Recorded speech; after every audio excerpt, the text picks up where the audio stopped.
Just Oh man, dude. So start wait, a spank. so Derek show, so they're deliberating on it right now. Is that right? Like the jurors are. Yeah.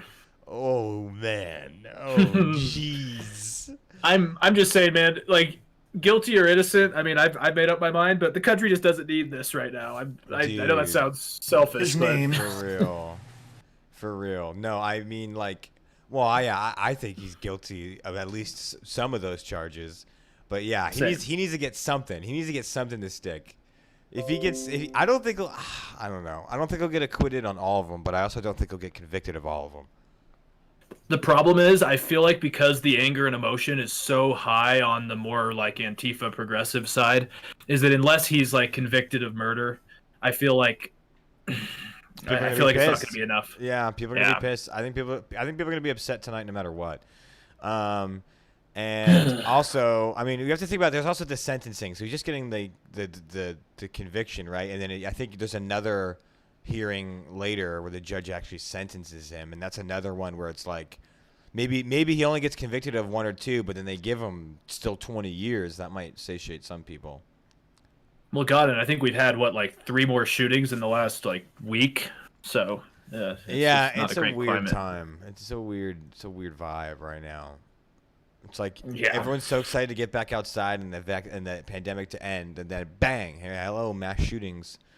Okay, Yeah, so I'm in it. Like Tim Dillon, like I mentioned, he jokes about how some people are gonna need some time to get back out there, and I think I'm gonna be one of those, man. Like it's gonna be some adjustment.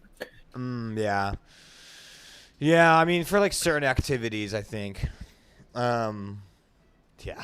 Thanksgiving.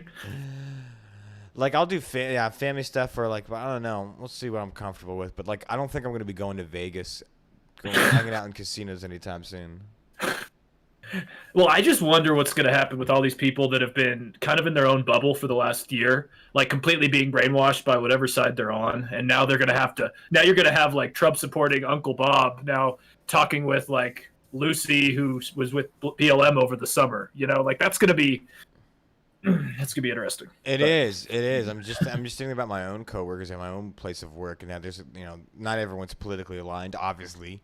Yeah, it's been a raucous, contentious year. I wonder how that will go. um, huh, hmm. Anyway, okay. Well, what do you want to start with first? I'm kind of down for whatever. What do you have a preference? I don't really care, honestly. Let's start with the international stuff, the UK, EU stuff, and then we can just like cool down with a more casual celebs Yeah, topic. yeah, that's probably a good call. That sounds good to me. Cool. Who's introing what? I don't care. I'll intro celeb if you want to intro Northern Ireland. Northern Ireland, Yeah, sweet. but you Let's can't say the th. You have to say Northern. Northern. I can only do a Scottish accent, so I don't want to Okay. piss off the Irish listeners if we have any by pretending to be Irish but sounding Scottish. I So mean, mine's a pretty half-assed attempt. Don't worry, this is not. Hey, we haven't recorded for YouTube yet. That's where we get all the hate anyway. that's true. We did you see someone on that Boogaloo one called us two of George Soros' children? That was a good Yeah, I comment. saw that too in George Soros' children. Like, okay. I didn't even know what to say. That I was like, thank you. Yeah. Okay. Anyways, cool. All right, yeah, I'm good to go. Two of George Soros' children. I love it. I don't know if he's like trolling us, anti-Semitic. There's so many ways Yeah. we could go with that, but yeah, Yeah. Okay. No. Whenever you're ready. You ready? yeah, I'm good to go. All right. Sweet. Recording in three, two, one. I think it was last year, right before the COVID lockdowns. Here on the Tonic Accord, we talked about Sinn Féin, a Yeah. Northern Irish group with links to the IRA, and they'd won the majority of seats, and they actually had unification of Ireland on their platform. And at the time, Drew and I both thought that Irish unification was maybe going to be a possibility and in the more short term than the long term. But Brexit's hard border and the kind of iterations of what's happening with Brexit have led to some difficult times. And COVID was kind of the icing on the cake. And in recent weeks, we've seen Molotov cocktails, bricks, and chaos in many Northern Irish towns. And today we're just going to talk about kind of the double standards over border restrictions, COVID lockdowns, and more. So, Drew, I hope all is going well for you, my friend. I just wanted to start out with this quick little economist quote that I think sums up maybe the root of this issue, but obviously there's a lot going on here. But basically, there's kind of a lot of division and chaos and rioting in Northern Ireland over the last month. And the Economist says here, neither Brussels, nor Dublin, nor London, nor Belfast was prepared to create a hard border on the island of Ireland. So Mr. Johnson created one instead in the Irish Sea between Great Britain and Northern Ireland. This helped explain a week of rioting earlier this month. Resentments fester, and as the 100th anniversary of Irish independence nears, reunification may be far. So, man, it looks like it's been tough. You kind of have the mixture of COVID, Brexit, and just kind of this hyper division inside of Northern Ireland. So what are your initial thoughts on this? I mean, my initial thoughts is, as someone who feels that Brexit was a mistake for the UK, I think this is like you're reaping what you sow, right? Like it's like you previously had this set up with the Good Friday Agreement and with when the UK was part of the EU, people could go goods and people could travel freely throughout the island of Ireland, which is, for those that don't know, split up. And if you don't know that, you should probably brush up on that before we talk more about this topic. But yeah, so there was it all working out for a while as far as the border between the two Irelands, and now it's like I feel like. Yeah, like this is what you get. This is what you get when you do Brexit. Yeah, it's gonna be weird now. And if you don't want to have a hard border on the actual island, which for historical reasons would be very contentious, and not only historical cultural reasons, but also economic reasons, just having even trucks just to go across the island on a truck to have to stop at a post and get the paperwork, like that could have some serious impact on economic activity. So the issue is, okay, well then where do you have this border? Because the EU has certain regulations about goods entering the EU. So whether or not it means they're entering France or they're entering the Republic of Ireland, which is part of the EU, you have to abide by those rules. So where do you get those checks? So yeah, this weird agreement, basically the compromise that Boris Johnson had was, well, we'll do all the EU checks before they get on the island. Even if it's Northern Ireland, which is part of the UK, we'll do the check in between Great Britain and Northern Ireland within the UK, and then we'll have the goods move across. And here on my screen, for those watching on the YouTube or on Twitch, you can see a really good summary of what happened here. So instead of this border in Ireland being the place where they do a ton of checks on trucks and on the movement of goods and services and people, they're now going to do it out here, right? So before it even gets to the island, they're going to do all the checks.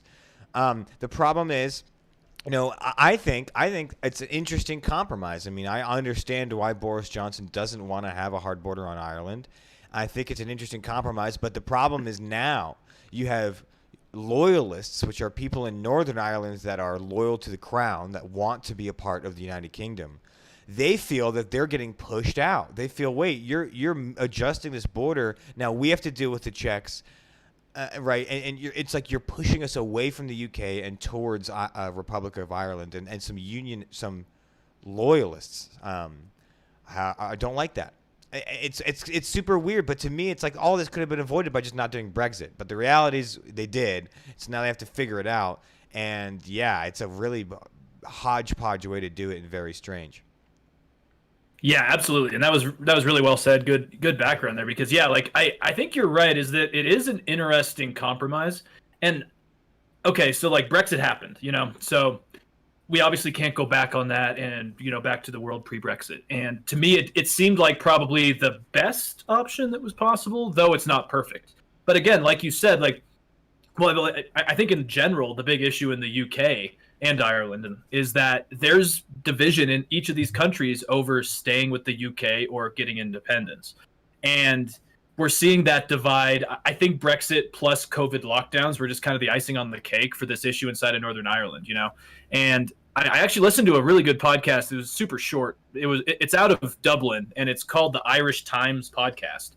And they I just found it on Apple Podcasts really quick, but they did a good job about explaining that kind of COVID divided politics and Brexit all kind of came to fruition in early April. And basically they're talking about how the riots and violence have caused kind of both sides like stirring up agitation. So like you were talking about, the loyalists, like they're loyal to the crown, they want to stay in the UK, and they feel like the police are singling them out for their behavior more than the Republicans, who actually ironically are left wing, even though they're called Republicans. And that would be like the Sinn Féins, the IRA. They were more what you would consider at this point leftists, who would like to be either unified with Ireland or completely separate. And I guess the leftist Republican IRA sympathizing Sinn Féin people basically went to a funeral for a powerful IRA member who died a couple weeks ago, and there were no enforcements over the lockdowns for this, and there was not a lot of repercussions for them violating the protocols. But then at the same time, people on the right, which is the loyalist, unionist side, they've been seeing crackdowns inside of Belfast involving police. And now the caveat to it is that unfortunately in Belfast, a lot of the unionists, there's a lot of organized crime. So I would say as an outsider, it makes sense that they're cracking down. But there's this issue now where basically people on the unionist side are, especially young people, are trying to stir up problems with the police to make it a political point. And that's kind of where this issue has gotten bad, is because you have just so much division and so much actually kind of pain and loss. And like, honestly, I don't understand personally, but I can understand why some of these people, especially in Belfast, where I've heard just parts of it are bleak, I guess you could understand why they feel like the cops are singling them out. And it just seems like there's a lot of anger and frustration that's been venting, or they're venting now. And between this border issue and with COVID lockdowns and this police issue, it's kind of just come to fruition with this. Right, and there was even that moment where the EU decided to stop the export of vaccines to Northern Ireland, and that even got a bunch of flack from everybody. Everybody was pissed off, even the Republic of Ireland, Northern Ireland. Everyone was pissed off at that. But like, it's all these little signals of like, It's like Northern Ireland probably feels like it's getting left out of the talks, or like being ping-ponged around, right? Mm-hmm. You know what I mean? Like, oh, the EU won't send vaccines to us. Like, what the hell, right? And so then they they go to their, daddy UK, dad or whatever, mommy queen, and fix the problem, or Boris Johnson fix this problem, and then Boris Johnson changes the border to be on the ports of Northern Ireland, and they're like, wait a minute, you're on our side. What the hell? Like, I imagine a Northern Irish person's perspective, they would feel like they're being in ping-ponged around and in between, not fully in the UK and certainly not in the EU. I can see how that would be upsetting, especially if you, for some reason, feel like you're being treated differently than Republicans are because of that, the funeral. Let's see, there's some comments here. Celebs being politicians, politicians should be celebs. All right, bye. We're talking about celebs, politicians later, man. We're doing Irish, Northern Ireland protocol right now and stuff like that. But definitely stick around, because we're definitely going to be talking about politicians and politics. And is that a Czech Republic flag behind you? That is, yes. My family's from the Czech Republic, and so I've gone a few times, and yes, that is a Czech flag behind me. Sweet. Anyway, I'm trying to understand and put my feet in the shoes of someone from Northern Ireland, but I also have to feel like, well, this is what you voted for, or at least if you're a UK, voted for Brexit, like, this is what you voted for. Like, you knew at some point there was going to have to be this problem about the border in Ireland, and where do we draw borders if you're leaving the EU? The fact that Ireland, even with its dark history, had that EU protection on both sides of the island, allowed for such an easier, ease tensions, and allowed for such economic activity. But it just, I don't know. It just feels like it's like really the only thing I can think of to be the real solution would be to, disregard Brexit and rejoin the EU. But that's not necessarily going to happen anytime soon. I certainly think the vaccine thing, the EU is wrong to prevent vaccines. Vaccines should be, I think in general, around the world, vaccines should be kind of apolitical as possible. We really should not, be like limiting vaccine availability based on any political means or any issues like that. Right. Absolutely. And I do think, and I've been thinking this for a long time, like I've been, as someone who lived in the EU, and I do love the EU in some ways. Like, I think in theory the EU is a great apparatus, but I see that Brexit was not good for the EU. Obviously, it's kind of reciprocated. Both sides kind of lost, I Sure. would say, in that there was no true winner. And between the AstraZeneca chaos, the failure of the vaccine rollout in a lot of Europe, and this third, fourth wave, I don't even know which wave it is in the EU at this point. But the EU is having some serious internal issues right now, and it's interesting to me that they are filing a lawsuit against the UK right now involving this breach of borders, because Boris Johnson has kind of, let's just say, softened what's happening in the Irish Sea, and so they're saying it's breaching international law. It's getting pretty serious, but at the same time, I think the EU has somewhat of a bone to pick with the UK now, and believe me, I'm anti-Brexit as well. But to me, it seems like all this halting of shipping over just paperwork, I just see it as kind of a tit for tat battle. And to be honest, like Boris Johnson, there was reports like last month he walked out of talks in Brussels. Like things are not going well on either side of this. And to be Yeah. honest, like excuse my language, they need to get their effing shit together before they can really deal with much more here, because the thing is, it's super complicated because in Ireland, you had unionists who supported being in the UK and leaving, and then you also had others that identify with being part of Ireland and want to be part of the EU. And like, to me, it's like, yeah, I agree with you. We should have just never really gone back, or we should have never gone forward with Brexit. But unfortunately, I don't know where we stand here. And now I have an interesting kind of theory, it's like idea that's going around in my head, is that Boris Johnson has this weird thing he does where he does something radical, like, be kind of one of the figureheads of Brexit, and then kind of say it's all hunky dory, and then later it doesn't work. And then he kind of has to pick up the pieces later. He's not like Trump, actually. As much as people compare him to Trump, he's much more articulate, and I think he plans a lot more. And it's interesting because he's doing this thing. I wrote it down. It's called Project Love, and it's basically decentralization and de-evolution of what's happening in these different territories. You have like Scotland, who also wants independence. Wales now wants 39% of Welsh people want independence. Obviously, Ireland's independent, and Northern Ireland kind of wants to be as well. And so he's actually saying we're going to create a policy that is the centerpiece of Westminster, he basically wants to create a central bank that treats these other regions much like the EU and Brussels treats other countries in the EU. And so it's weird because I almost think the solution at this point is to create kind of a similar EU-like infrastructure inside of the United Kingdom.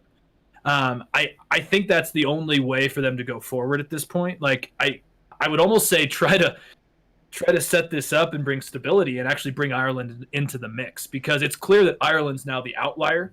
And yeah, I don't support Brexit, but at this point, like maybe Ireland needs to be brought into this, and there needs to be a centralized banking system in London that actually treats these others like EU states, kind of a similar system, which is kind of contradictory because they tried to get out of the EU, I know, but I don't know. I think that's the only option that could work in my opinion.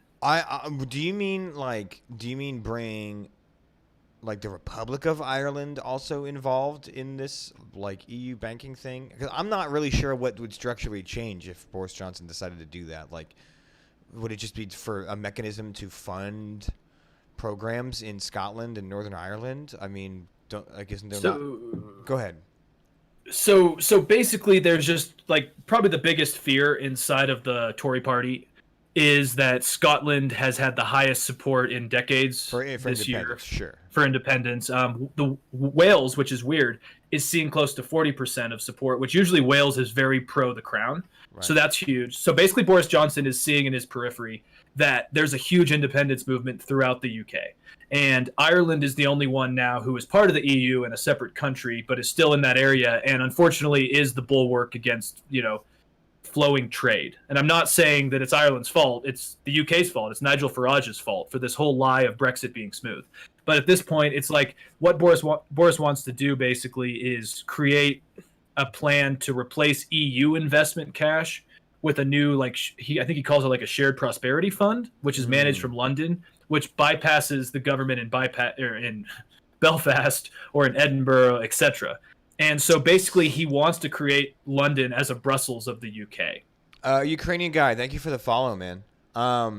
That's interesting. I don't know, but like that's weird though, because if it's a funding mechanism that's supposed to be good, but if it's bypassing Edinburgh and Belfast, I don't think that's going to make Edinburgh feel more like that's going to. I feel like it's going to drive people to be want more independence more. Do you know what I mean? Like, wait, now they have all these funding programs, we have less say involved. I mean, again, I'm not sure the intricacies of what Boris Johnson wants to do, but it does. I don't know if that's going to work. And the irony is that it's like a small scale EU that you just left, right?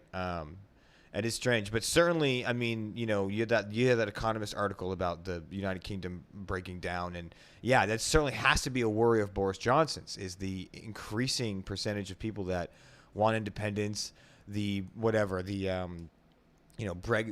that are remorseful for voting for Brexit. I'm unclear how many people that is. I would be interested to see if you had the vote again today, and if it would have passed again, based on like now what we know and what has happened in the last few years since. But that's a weird thing that Boris Johnson is going to try to do. I don't know how that's going to play out. That sounds very strange. I don't actually think it's like, I understand the contradictions of it. It's just like, for me, the big issue is Ireland and Northern Ireland, right? And like, I think there needs to, like popular or not, Brexit has happened, and I don't see that being overturned anytime soon.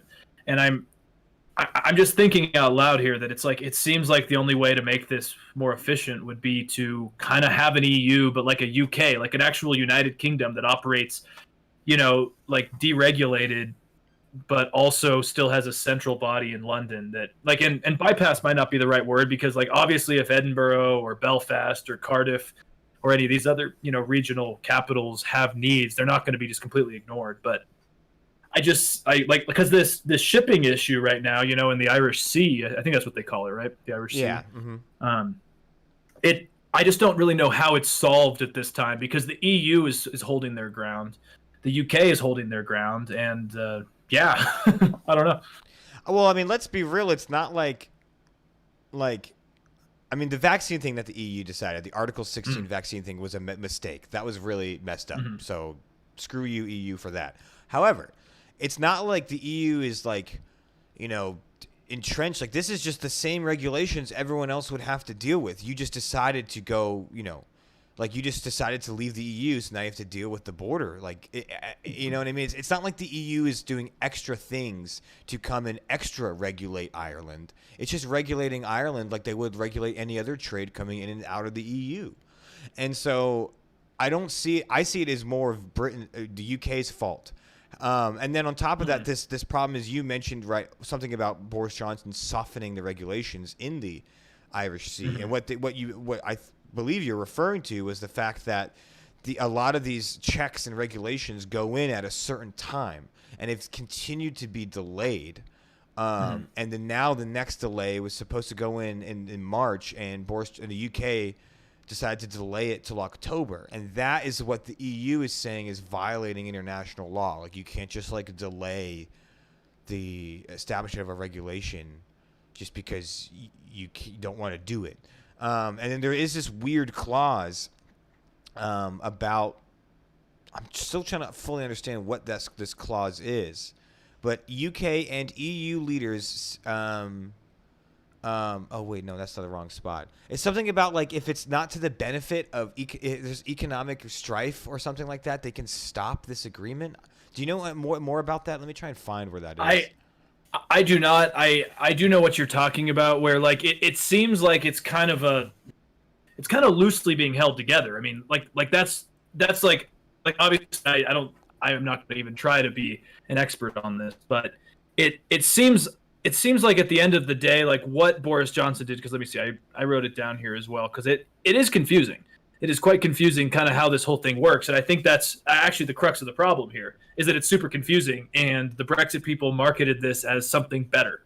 While I'm looking that up, the one thing I just did want to say about Brexit in general is that the problem with Brexit is it was ethno-nationalism and anti-immigration policies that fueled this movement. And then once it actually gained steam, Tory politicians and people like Nigel Farage, Boris Johnson, they actually kind of had to create policies after the fact. Right. So this was never like a policy driven movement. It was an emotional immigration based like identity movement. And then they had to kind of justify, well, the NIH, the National Institute of Health, it'll be better, it'll be cheaper, which it's not. There's just all these things where they didn't understand the intricacies of this action before they did it. I'm actually not finding that specific on that. But that was what I did see, was that basically Boris Johnson was extending this deadline, and he was basically violating the early treaty between the EU and the United Kingdom, Right. and that seems to be the big issue here. Now with the vaccine, which you mentioned, it's interesting. I did a catching up on that like a couple weeks ago, not about the UK, but more about Italy and Australia. But it's the same kind of thing where you kind of have this vaccine nationalism just flourishing, and the problem is the UK, I think, because they really touted the AstraZeneca one, they're doing super well in terms of vaccinations. They took a weird approach where basically they're giving most people one dose because they just want to get everyone one dose before the second, which I think is an interesting approach. But I think there's a lot of like tension between the UK and the EU right now over that vaccine because the EU's obviously halted AstraZeneca multiple times, and the UK has kind of said, screw it, we're going to keep moving ahead. And it's showing, I think, the schism right now, like with that blockage, which is not good. But I'm ranting. I'll stop there. No. I mean, you bring up some good points. I mean, there is a lot of division coming out of this, and to that point, one of our comments here talks about national sovereignty is kind of worth more than some economic benefits. I mean, perhaps it depends on who you talk to and depends on what economic benefits. If it's if it affects your industry sector, you might have a different opinion. And also, whose national sovereignty? Because you might feel that, the guy who lives in Britain, in Brighton, might feel that nationalistic fervor for Brexit, but someone in Scotland might not feel that the UK represents his national. Like, what about Scotland's national sovereignty? Or Ireland's as a whole, a united Ireland. What about that national sovereignty? So the idea of what national sovereignty is, especially when you're dealing with the United Kingdom, is really complex and full of layers. So I think Alex hit the nail on the head. It was a movement based on national sovereignty and some kind of identification of the United Kingdom outside of the EU, but it really didn't take a good look at the policies that would be affected behind it. And I think that's fair to say. I mean, whether or not you still think Brexit is worth doing, I think it's a fair criticism that we now know that it's been really rough to actually figure out the intricacies of. And I don't think everyone knew exactly what it all entailed. I think that's fair to say without giving an overall criticism if we're trying to extend an olive branch. And then again, like national sovereignty. I think this is one of the main issues with this whole topic is, what is national sovereignty to someone who's part of a kingdom that, owned it from before? There's a lot of historical, there's a lot of, I mean, as I'm sure the listener knows this, but it's just a tough issue. Well, yeah, too. And like just stepping in on that, like I think national sovereignty is important. But Definitely. sometimes like a country's importance and like actually just like global dynamics, you're a sum of your parts. And like the United Kingdom historically, I think the survival of the United Kingdom actually is important to the world geopolitical order. As unpopular as it may be, their record is not great in some parts. I mean, we have India, Pakistan, their imperial history, which is not great. But in more recent times, the UK has been on the side of human rights, democracy, and transparency in a general sense. I know I'm going to get someone nitpicking that, but sure, my issue is I buy it, yeah. Right. But my issue is like an independent Scotland or an independent England or an independent Wales. What happens when they pipe up, for support of Hong Kong independently? That's like I don't think they would actually have the tout or the political might or the international recognition to actually have a stay. Like historically, the United Kingdom is complicated. It went from Roman power to Anglo-Saxons to Normans. I mean, it's all over the place. But there has been somewhat of a shared, if oppressive, kind of shared history over the last at least 500 years there. And I don't think that Scotland or England by themselves could do the same things the United Kingdom do together. Sure, but Scotland wouldn't do it alone. Scotland would be a part of the EU. Well, That's what I'm. actually, that's a funny thing. But that's a funny thing you mentioned is it's actually really hard to join the EU once you're out of it. There's a great article about Catalonia, which wanted to leave Spain, Right. and they were hoping just to leave Spain but join the EU. It's actually really hard well, actually, it could be easier for the UK just because they're not in the EU anymore. But it would be really hard for like a Catalonia, for example, to join the EU. If Spain is also in the EU, because Right. there's a lot of political tensions inside of the EU. There's voting that would need to happen, decision making on a higher level. It's actually really hard to join something once you've left it. And so that's what I'm saying is that if Scotland is on its own for a few years or England's on its own for a few years, it could be an upward battle for sure. Of course, certainly, it would be probably a lot more of this of trying to figure out. So if like let's say like Scotland left, right? Then you'd have the same problem with the border between Scotland and England. Okay, now you have all these checks and all this stuff. All that economic activity between those two countries would be halted for a while. I mean, of course, it would be disruptive. But Absolutely. so that's why I don't think anyone should have taken the disruptive spot in the first place. Amen. But yeah, I do think that like the idea of national sovereignty is one that is changing, and it's also the national sovereignty to do what, right?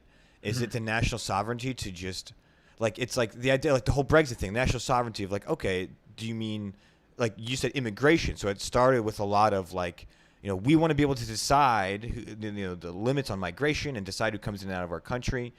That's one argument. But if it's the national sovereignty to not regulate in industries that pretty much need regulation, right? Like things we all agree need regulation. I imagine, the oil industry, right? With BP oil spill, we all could agree that there needs to be some regulation in the oil industry. If you're saying, well, we want to leave these regulatory bodies so that for national sovereignty, but also just so we can get away with things without being regulated. Like I don't know. I mean, it's a national sovereignty to do what? You can't just. I feel like you can't just claim national sovereignty to just get away with stuff. Like, oh well, I'm in my own nation, so I can do what I want. Like, I don't think that's the world. That's not how the world works anymore. In fact, I hope that we get more global as far as how we hold other nations accountable. So Absolutely. yeah. So national sovereignty is tricky, but of course, I do believe in a certain extent of national sovereignty. I do believe that peoples have a right to govern themselves. Peoples have a right to decide their own destinies as a group and as a society and should not be governed by another society. That's why the UK is so tricky because depending on who you talk to, they might feel that that's the case for them. Someone in Ireland might feel that they're being governed by another society, depending on who you talk to. No, that's a really good point. And I again, like I've always thought that nationalism or national sovereignty or whatever you want to call it on paper is not bad. But there's two types. Like in my opinion, actual nationalism would be we're France. We get a lot of money from the EU. It's better for our people, and also it's better for our entire country's safety if we did have a conflict with something like, say, Russia.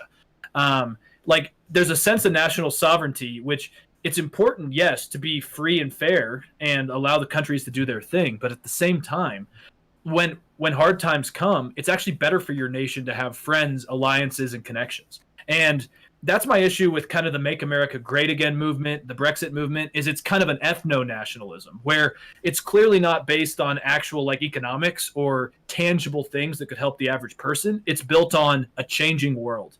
And that's my big issue with Brexit is there were reports of people they were trying to deport from the UK. I remember reading that had been born there, but they looked different. And see, that was one of the big issues of I think a lot of the ethno kind of identity-based Brexit movement, and also Make America Great Again in a lot of ways was, it wasn't like actually let's look at our alliances and check out what's good for us and what's bad for us. It was like there's certain countries and places that we culturally don't identify with, and the world is changing, and we don't really want to be part of that. And that's my big issue is the world's kind of grasping with, do we want to be a global world or do we want to be a shut-off world that still is afraid of the other? And to me, Brexit's biggest flaw was that. It was about othering immigrants. It was about othering regions that are far from us that we don't understand. And it was also greed. I mean, the UK is a very wealthy region. They didn't want to pay, and they also didn't like the changing demographics. And it's also about othering themselves, right? Yeah, like True. othering themselves off in their little island. We're already global for many decades. I agree. Yeah, that's an interesting conversation too going on in the chat about global governments and national sovereignty around this. And Right. I think Brexit, it was reactionary, like you said. Brexit was a reaction to a changing world instead of a well thought out plan based on the policy changes. It was a reaction to it was a gut reaction to a changing world. And like I said here, it was like we're already global for many decades. I think that's true. And I think that, that's not to say that the EU is without criticism, right? Of course we want to criticize, large governing bodies that decide things for tens of millions of people. We should always be critical, a healthy dose of criticism and skepticism of any large government. But to act like to act like something like the EU is somehow against progress, because if you look at European history and how deadly it was not that long ago, right? 50, 60 years ago, or actually now 70 years ago, oh gosh, now 80 years ago, we had World War II. Man, I get my math. But just to say, the first half of the 20th century had, the most violent and divided era in European history, even on top of all the medieval stuff. And then after that, probably some of the quietest, save a few Balkan areas, but probably some of the quietest, the least violent period of European history immediately followed that because of apparatuses like the EU. Absolutely. Absolutely. I think both of us could agree that actually more multinational global alliances bring stability, not less. And it's something that we seem to forget during good times and need to remember during bad times. I just wanted to really quickly address just that he disagree. One of our knock my mic over. Disagree on MAGA. 99% of the people I know from that movement aren't ethno-nationalists. There's a great book called "Strangers in Their Own Land," and it's about Middle America and how Trump appealed to kind of a white identity politics about how a lot of people were feeling lost, left behind, and people like Steve Bannon actually stoked up this ethno-nationalism that then Trump took a hold of. And so maybe 99% of MAGA people are not racist, but there was an ethno-nationalism there that it's kind of this lost view of like, I'm a white person and I'm seeing people around me that are different. And that was a big key part of the Bannon movement that now he's in Italy doing the same thing. So yes, I would stand by what I said, that MAGA was a lot of ethno-nationalism. Yeah. Sorry, that was heavy. No, it's good. It's just like a couple different conversations going on, but I like it. I like the participation from the chat, certainly. And yeah, so how about we wrap this one up, because we can get into celebs and politicians. Absolutely. But yeah, look, if we're going to talk about a compromise, maybe the EU can lessen. The problem is, if the EU lessens up on its regulations in this area, then other parts of the EU are going to be like, why don't we get the same treatment? So the EU has to treat it like everyone else. Like, they have to treat this border as if it's any other border of outside the EU and in the EU. That's the only way they're going to be fair. I think the problem, really, the buck lies with Boris Johnson of how he's going to do it. And how he's going to do it is this Northern Ireland Protocol, but he risks pissing off loyalists, or unionists, I guess, or you could also say, in Northern Ireland. Is it worth it? Can he just kind of weather the storm? Maybe, but he's certainly hodgepodging together. It feels like he's putting Band-Aids on wounds that will probably reopen soon, and I think it's because of Brexit. Absolutely. I agree. And what do you guys think? We covered a lot in here. Went off on some, a myriad of tangents, but put it full circle. So let us know what you think. And as always, we are on here, Twitch, live streaming once a week, usually about 5 p.m. on Tuesdays. This week's a little different. I'm getting my vaccine tomorrow, so just in case I get knocked on my ass, wanted to get this done before. But anyways, you can find us on Podbean, Apple Podcasts, iTunes, YouTube, all that jazz, those third-party sites. And please tell your friends. If you disagree with us, great. If you agree with us, great. Join us. It's a big umbrella here. Take care. Yeah. All right, so those watching right now, we're not done yet. We are going to switch over to these celebrities and politics conversation. ODST, I understand what you're saying, and I'm not trying to classify all Trump supporters or MAGA people as ethno-nationalists, but I don't know if you're American or not, but if you ever watch Fox News, Tucker Carlson literally has just openly been talking about the idea of replacement theory. It's been a slow thing. I mean, Marjorie Taylor Greene today talked about wanting to start a America First caucus, which is about Anglo-Saxon values. It is growing, man. So I don't think it's malicious that I'm calling out potential ethno-nationalism that is growing and dividing the country. So I'm sorry. Yeah, again, I would also reference that the FBI has declared that white nationalism is the largest domestic terrorist threat to the United States. So again, it's not like we're coming out of this. We're not pulling this out of our ass. It's, government agencies saying, hey, there's actually an issue with rising ethno-nationalism in the U.S. And Right. particularly, if I would imagine, if you talk to a lot of white ethno-nationalists, they probably are on the far right. That doesn't mean that they one are equal of each other, but it's a pattern that's pretty obvious. Go into the bathroom real quick.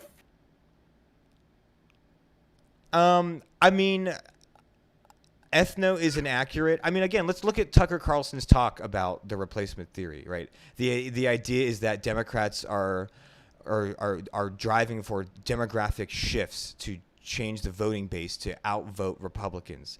What he's talking about that is Democrats want, brown and black people to sign up to vote, and then that white Republicans will no longer have their vote. I mean, and somehow he's also equating that to them not being Americans. He's saying, well, they're going to change the voting populace so that, Republicans will never win again. It's like, no, Americans are changing. Like, they're also still Americans that are voting. You might not like demographic change, but if they're legal voting citizens of the United States, they're Americans. And so to act like there's this othering of like, well, we are the real Americans that have the real values, and then there's this other demographic shift in voting, which is all dog whistling to mention minorities who generally do in high numbers vote liberal, not all the time, but it's worth noting. So my argument is that almost no one is going to blatantly say, yes, I am a racist white ethno-nationalist that voted for Trump and I hate black and brown people. That's not what you're going to find. What you're going to find is dog whistling, which is exactly what Tucker Carlson is doing when he talks about replacement theory, which is a very well-known white nationalist theory. All right. Hello.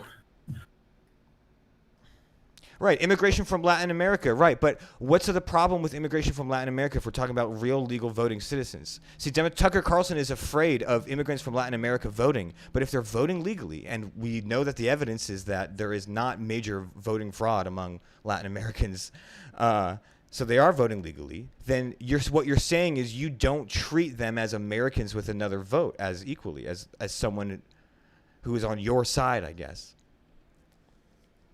Yeah. I came into that late, but I agree with what you said there, Drew. Yeah, I'm just talking about how Tucker Carlson's replacement theory is a dog whistle, and how it's things like that have been used countless times and times again to basically make people worried about some other coming in to take their idea of America. Whereas reality is no, these are Americans that are voting for things that you just may not like. America is changing, not some other force coming to like take your freedom away. It's just America's changing. American ideals and values change over time. That happens everywhere with culture and values. Absolutely. Well, with that, should we get into celebrity politicians, a little bit lighter of a topic? Yeah, sure. If I cared to learn about the argument. Listen, man, like we all care about to learn about these arguments. You don't have to make slides like that. Let's go into the next episode. You are welcome to stick around, but we are going to be talking about politicians and celebrities. We're not going to be talking about immigration. And yeah, we can get that started. So I will start this. Can we have Denzel Washington as president? That's actually super interesting. He's actually going to be mentioned in this. I'm sorry. You're entitled to your opinion, ODST, but it doesn't make you right. Okay. Yes, I did know Shaq is an honorary Miami Beach police officer, and that's an interesting one. We'll get into that as well, I think. But yeah. All right, recording. Actually, let me get the right thing up. We don't need this Brexit stuff here. Yeah, no more Brexit for today. Okay. All right. Recording in 3, 2, 1. Hello, everyone, and welcome back to the Tonic Accord. We've recently heard a story that Matthew McConaughey, the famous Hollywood actor, is seriously considering a run for governor of Texas. Now, this raises a few eyebrows because he's a famous actor. And this is not the first and probably won't be the last time a very famous celebrity has tried to make a foray into politics. So we're going to be talking about that. Why is this a how do Americans feel about celebrities in politics? Should they be politicians? Should they not? And kind of a conversation around that. And we're going to look at examples in history. Of course, there's people like Ronald Reagan, a famous actor who became president. Governor Arnold Schwarzenegger, another famous actor who emigrated to the United States and became governor of California. And so we're going to be looking at celebrities in politics. So, Alex, how you doing, man? Hope everything's good with you, my friend. And yeah, initial thoughts. Matthew McConaughey, all right, as governor. What do you think about that?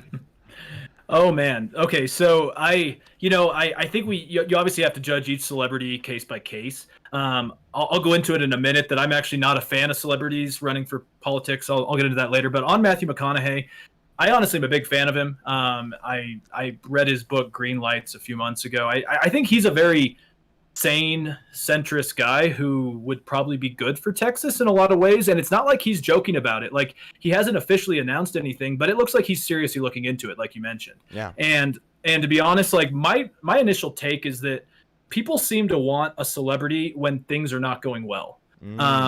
And like Greg Abbott, like him or not, Texas has not had a particularly great last couple months. Sure. Between COVID and the power grid failures, which were huge. I think a lot of Americans, especially during times of uncertainty, want someone that they feel like they know. And we saw that with Trump, is that like he didn't need to go on a marketing campaign. People knew him.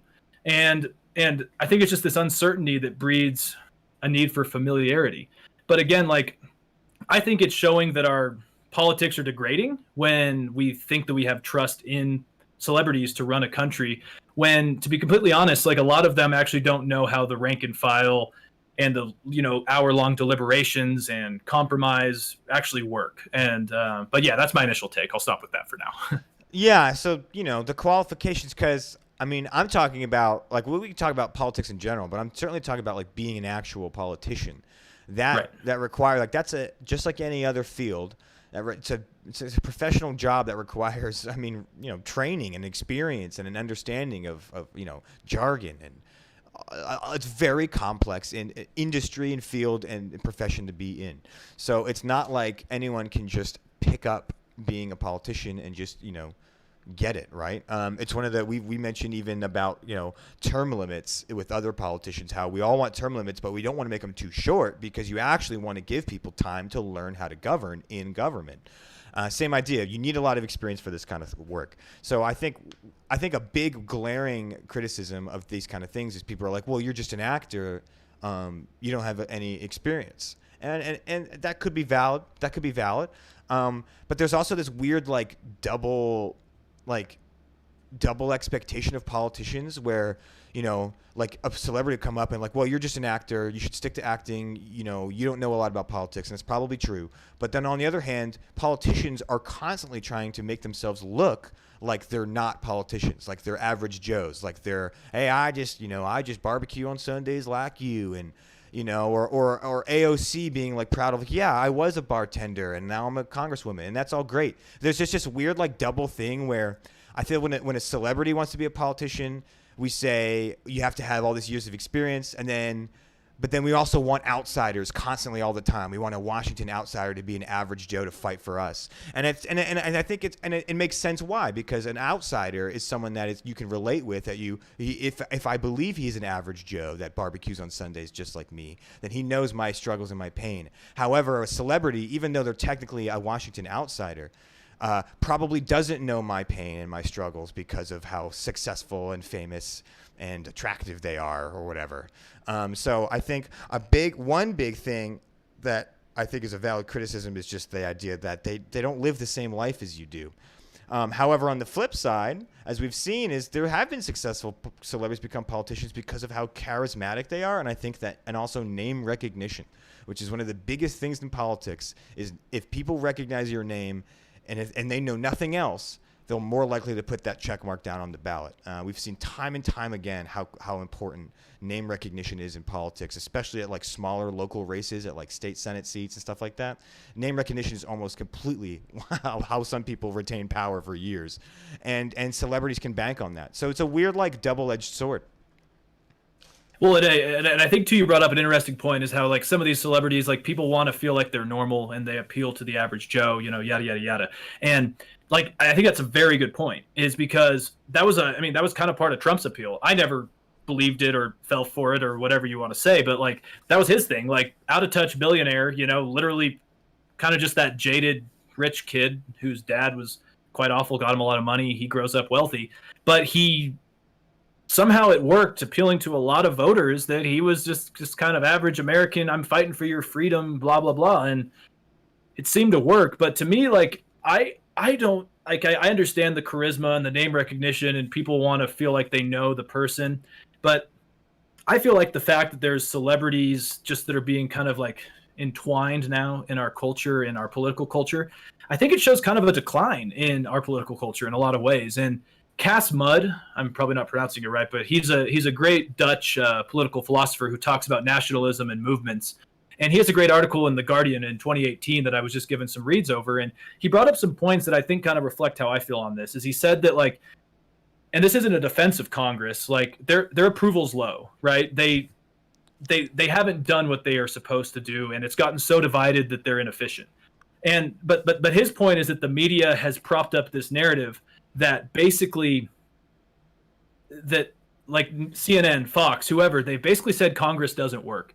Politicians don't care about you. They're not doing anything, and we need outsiders. And I've seen that on both sides. And the problem is that the media has kind of brought up this distrust in politicians. When like I'm reading John Boehner's book, How Real It Is or Not. He talks about the behind closed doors things that happen for hours and days, and these people know how Washington works. And yes, the coverage of some of these bills makes it look like they don't get anything done, but they do. And so this narrative that we need outsiders to come in and fix it, I just don't know if it's actually true, because Washington works kind of on it's just like threading a needle. It's so tough. And there's a lot of things that we don't know happen behind closed doors. And I think just because we all think politicians are useless has aided people in thinking that we need an outsider. And sometimes it works. Reagan arguably did a good job, but less so with Arnold Schwarzenegger and Trump. I mean, Trump was an outsider who, the Republicans lost practically everything in 2020. Under Schwarzenegger, California's debt was insane. Yeah. Like, there are certain things that outsiders just can't grasp, in my opinion. And so sometimes, as much as it pains me to say, establishment people are kind of what you want most of the time. Like, I know this is a cheesy comparison, but I don't want an outsider giving me brain surgery. I don't want an outsider talking to me about depression problems. I want someone who has experience and knows how it works, even if maybe they don't look popular in the media's coverage. Argus Toliandastis has a great comment. Getting elected doesn't mean you're qualified to do the job. It just means you got elected. They're not the same thing. And that's a very good point. That's a super good point, because the benefit, and when I talked about the benefits of like celebrity politicians, I didn't mean I 100% believe these are good things. I meant like from a political perspective, the idea of like, if coming from like a campaign manager, like what are the benefits of this person being a celebrity? One is the charisma and name recognition, and that is all to get them elected, right? All those benefits are just to get them elected, but that's about it. That charisma, I mean, maybe charisma you could argue could help you on the legislative floor, but being an actor, right, on that charisma, that nice smile, and that name recognition, and being hot, I guess. I mean, let's face it, like, if, Matthew McConaughey is hot, hotter than Greg Abbott, that's for sure. And so like all that helps you get elected, but then again, like when you're on the floor and when you're in the trenches with Mitch McConnell or whatever, you need a different set of skills. So Argus brings up a good point. And so we obviously have people in this chat right now that are pretty against celebrities being politicians, and for pretty good reasons. We need again, Argus here bringing good points. We need politicians that know law, how to make good decisions based on ambiguity, the long-term impacts, people that can hear the issues, that know the struggles. All super good criticisms and very valid. I do want to just offer, just for the sake of the conversation, perhaps a position of the devil's advocate. Let's maybe not think of people like Matthew McConaughey, like triple A level people, but like a lower celebrity. And I ran into a YouTube video from I think she's an actress on The Big Bang Theory. Mayim Bialik. I'm not sure how to pronounce that name, but I think it's Mayim Bialik. She's got her own YouTube channel with she's got 1 million subscribers. She's an actress on The Big Bang Theory, one of the largest cable television shows. But I don't think she's like AAA status like a Brad Pitt, right? And she mentioned how she posts a lot about she's very vocally a critic of Trump. She posts a lot about politics, and she hears all the time people saying, stick to acting. You're just a politician. Shut up. And she had her perspective is, hey, I'm actually still a human being at the end of the day. I still have children that I have to pick up from school. I still, I'm going through a divorce and I have to deal with that and how to and my assets with my ex-husband, right? I still have problems in the day. And one of the things I'm interested in is politics, just like everyone else is, or most, a lot of people are.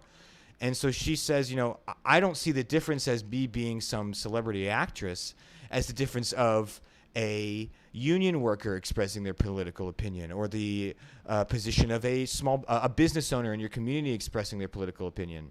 And I think I don't know. What do you think about that? What do you think about that side of it? Is in the end, celebrities are still just people. Whether or not they are richer or more famous than us, they are just people. And should they not have the same political agency as anyone else?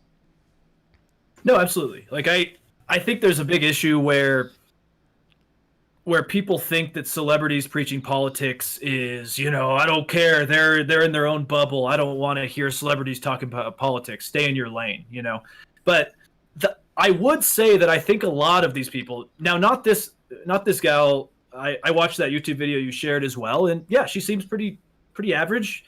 Average American, just wants to share her views. She's obviously politically active, and good for her. But I think she's more of the outside take on this than the actual person. Because a lot of these people that are running, even The Rock, I know that, well, he's not running, but there's a big, he was polling ahead of Trump in a hypothetical poll going into 2020. And my issue though is that it's just a lot of these people have become out of touch over their time, because they do live and operate in a very different world. Yes, they do. And that's my issue with it. Is not that I don't want celebrities to have a voice. I think they should have a voice. They should say whatever the hell they want involving politics. Yeah. But it's kind of this group think. I mean, I remember when Ricky Gervais back, I think it was pre-COVID, when was it the Oscars or the Golden Globes? I think it was the Golden Globes, where he just kind of lambasted everyone.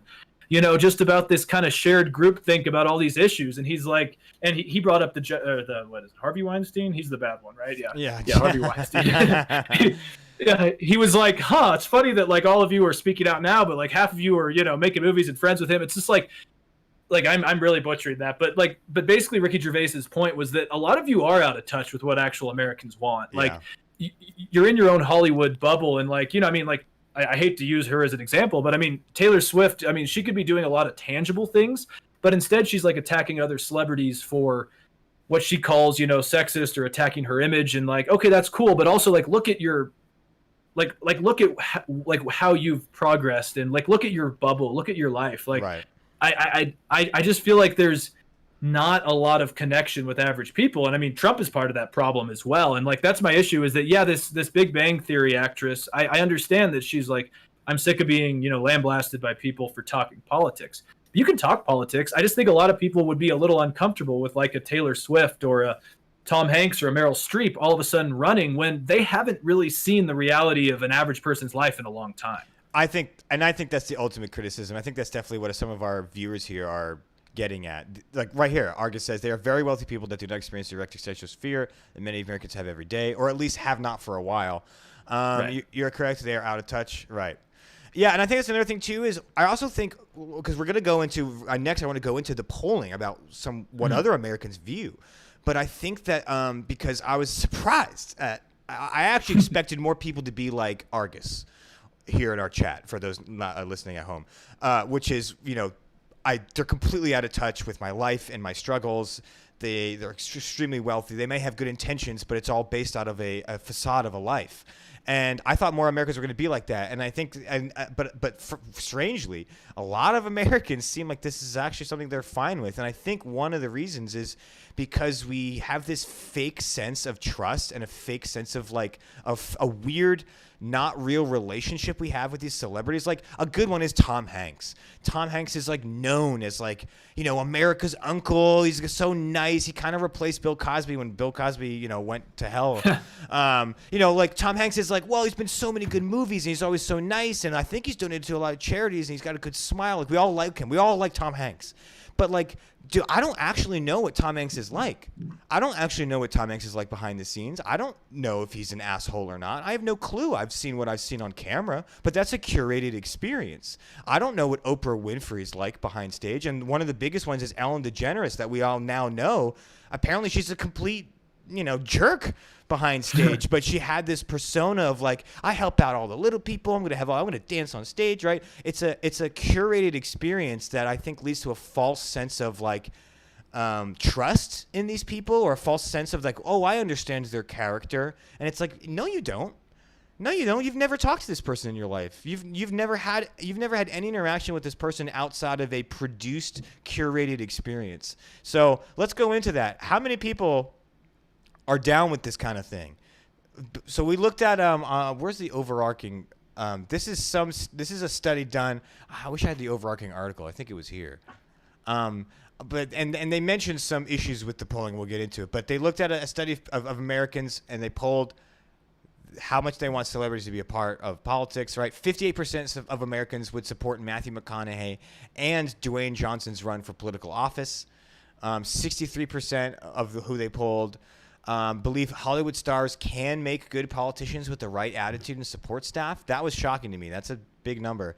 30% of Americans would like to see Angelina Jolie run for president, while 22% would prefer Tom Hanks. I mean, that's crazy numbers. Especially for me, the 63% believe Hollywood stars can make good politicians. Now, the way that that's worded is weird because it's like, yeah, is it possible in the universe for a Hollywood star to be a good politician? Then yes, it's possible.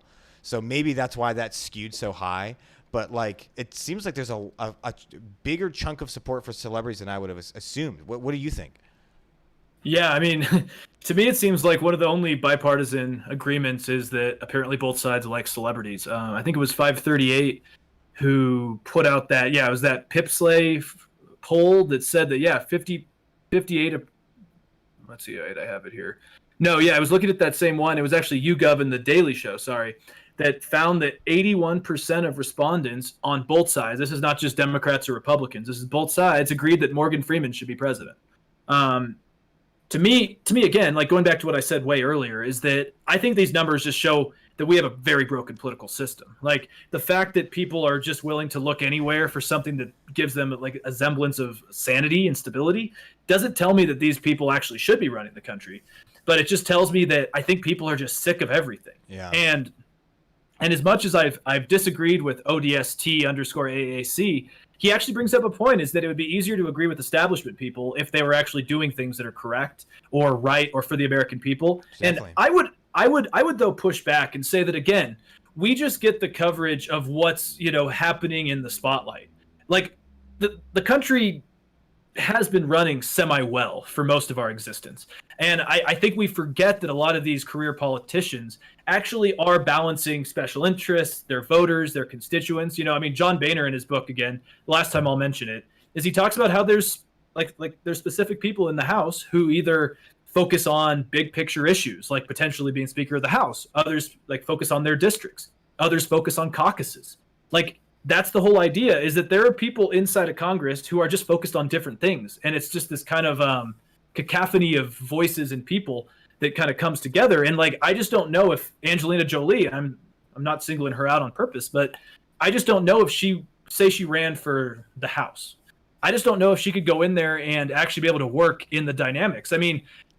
Let's think about another outsider who's not a celebrity, Marjorie Taylor Greene, right? She was CrossFit. She owned CrossFit gyms. She's an outsider. She's not a celebrity, but she was an outsider. She goes in there and she can't work with anybody. she's making a bunch of money because yeah, she says loud stuff, but she's not actually making any change or doing anything. Right. And I would argue that a lot of celebrities would probably do the same thing. Like Yeah. unless you're a very smart, educated one who actually wants to go in and has a plan, you're probably just going to be an obstructionist. And I mean, we saw that with Trump in a lot of ways. Jesse Ventura, fighter, was in Minnesota. I don't think he particularly, being governor of Minnesota, was great. I just don't like. I would say just remove the term celebrity and let's think of any outsider. That's my bigger thing is like I don't really think it matters if it's a celebrity or a Marjorie Taylor Greene who owns CrossFit studios. They don't understand how policymaking works. And see that's the big problem is, I think, and we've identified it here because again we've made very clear of the many reasons why a celebrity, especially one that's been wealthy and successful for a long time, would not necessarily, one, have the best interests of the American people at heart, or two, have the know-how to operate in a complex government environment, right? But then I think someone else mentioned it in the chat. Also, chat's popping off today, which I love to see. Someone mentioned the fact that there it is, Ukrainian guy. For a large amount of voters, name recognition is the driving reason for voting, which I mentioned earlier, not policy, which is why celebrities can get an early advantage in an election with no incumbent. And that's the problem is they valid criticisms for why they can't operate in government, but there are benefits and there's advantages for getting elected. And the problem is with politics, it's about just getting elected. I mean, even, talk to any congressman or woman. Half their job is just calling people to get donations for their reelection campaign, right? You only really get 6 months of window to like actually legislate before you're already prepping for your reelection campaign. And so in that reality, unfortunately, and I'm not saying this is a good thing at all, I think it's a terrible thing, but the way our system is set up about you just want to get reelected, celebrities are advantageous, and we've seen that happen. We've seen that with Arnold Schwarzenegger. We've seen that. I think even Clint Eastwood was elected mayor of a California city in the 80s. I think it's this weird problem with the way our politics is set up where it shouldn't be a popularity contest. It should be about those that promote the good policy and have a good analysis for understanding what the American people want. But the reality is it is a popularity contest. And with that, all that cultural weirdness around wanting an outsider mucks it up even further. So, yeah, it's a weird thing that we have this celebrity-obsessed culture that really strangely is okay with celebrities in office, yet they don't have any of the qualities of good politicians for the most part. It's a weird topic. It's an interesting topic. But I certainly personally believe that our culture is a little too celebrity obsessed, and I think it shows in the numbers here.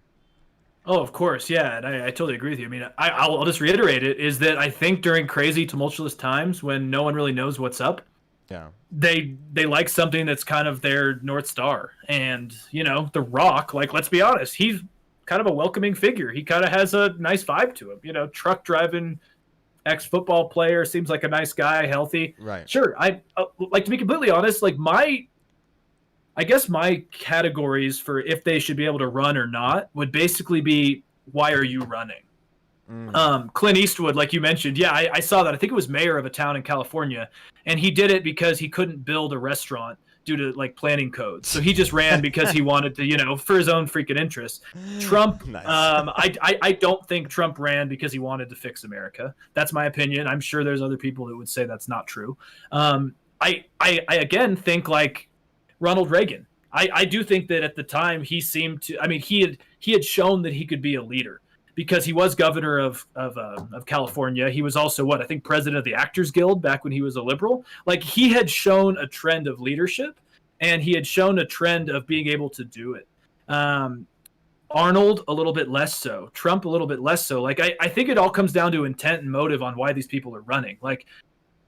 I'm sure some celebrities would do a good job, and like that's why I'm torn on this, because I'm not just always against celebrities running, but I just think that if you went to film school and have spent all your time dealing with agents and scripts and Hollywood, It's just not the same thing, and you need experience. And I think, let me see, I think it was Fred Walk said, how about this? Have the requirement of one person in whichever government position in order to run for president, at least have one term beforehand. And that's kind of the Reagan thing, is he was governor before he was president. He was also president of the Actors Guild before that. Like, there's a paper trail. I know, it's almost like, I mean, again, of course, I'm not, we can't support any kind of like legal blocking of celebrities being involved in politics. Of course not.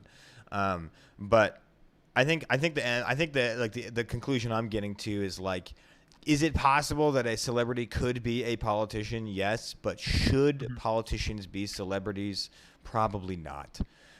It plays too much into the popularity contest of re-elections and not enough into looking at who would be the best to promote policy that benefits Americans. And so, to me, what's so crazy is, to me, that seems like a common sense idea. But apparently, based on polling, a lot of Americans are really down with the celebrity thing, and we got into a little bit about why. Is our want for an outsider, our curated, produced trust, and personality.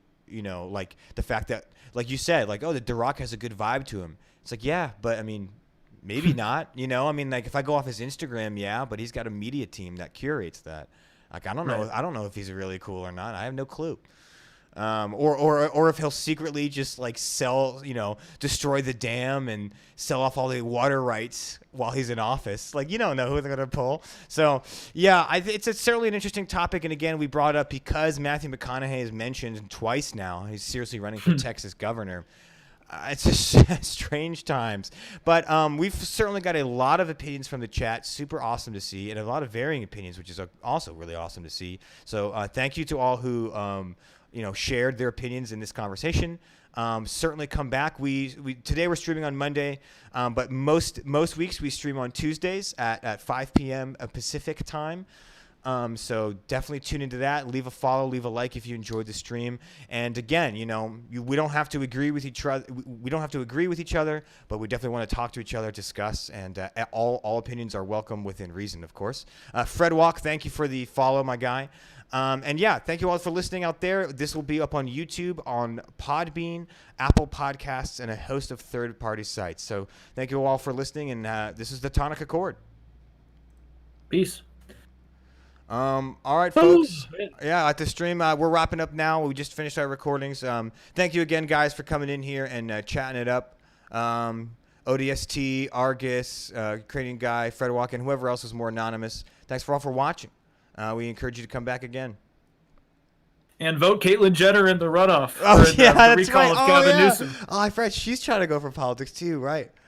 Wow. Yeah, I was going to mention it, but it kind of got out of the context. That's okay, yeah. I don't think... Trans Republican Ted Cruz supporter against Gavin Newsom. That sounds like California 20th century, 21st century. That does sound like that sounds like some interesting conversations I want to have with some guys at a bar in Orange County about it. See what they think. All right, folks. Well, we're out of here. Alex, take care, and